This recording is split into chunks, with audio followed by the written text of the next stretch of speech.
Manchester United cible le joker du Real Madrid.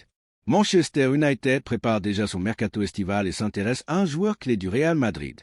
Ces derniers jours, les Red Devils ont été associés à l'éventuel recrutement du gardien ukrainien Andriy Lunin, qui aspire à obtenir une place de titulaire dans un autre club.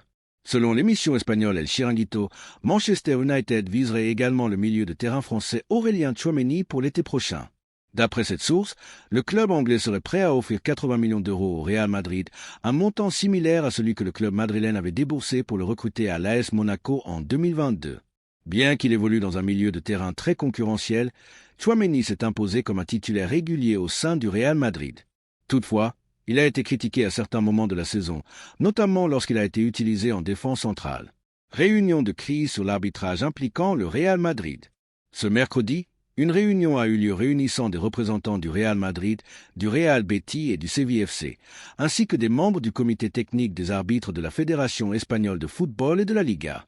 L'objectif était de discuter des préoccupations liées à l'arbitrage et des plaintes des clubs concernant les récentes décisions en Liga. Étaient présents Rafael Luzán, président de la Fédération espagnole de football, Javier Tebas, président de la Liga, ainsi que Medina Cantalejo et Claude Gomez, représentants du comité technique des arbitres.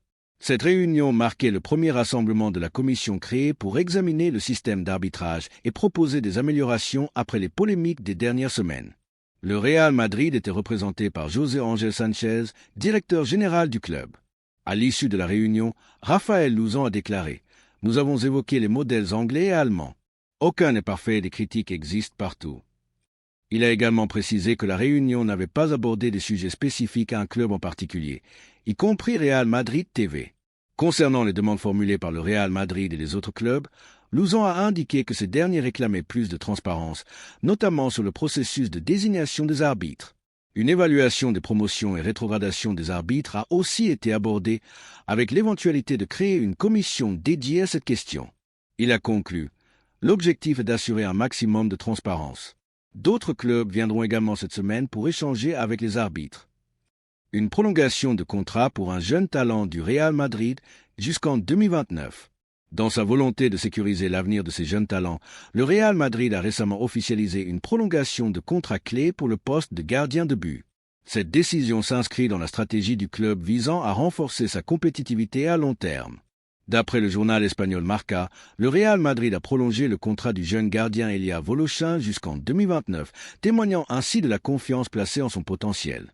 Âgé de 18 ans, Voloshin avait rejoint la Maison Blanche la saison dernière et a montré une progression impressionnante, s'imposant comme l'un des jeunes espoirs les plus prometteurs de l'académie madrilène. Les dirigeants du Real Madrid estiment que Voloshin possède des qualités techniques exceptionnelles, notamment une grande agilité, des réflexes rapides et une excellente maîtrise des ballons aériens. Avec cette prolongation, le club souhaite lui offrir davantage d'opportunités pour se développer et, à terme, s'intégrer à l'équipe première. Votre avis compte. Que pensez-vous de ces actualités? Donnez-nous votre avis dans les commentaires sur la performance du Real Madrid face à l'Atlético. Et si vous êtes un vrai supporter madrilène, n'oubliez pas de vous abonner à la chaîne et de liker la vidéo. À très bientôt.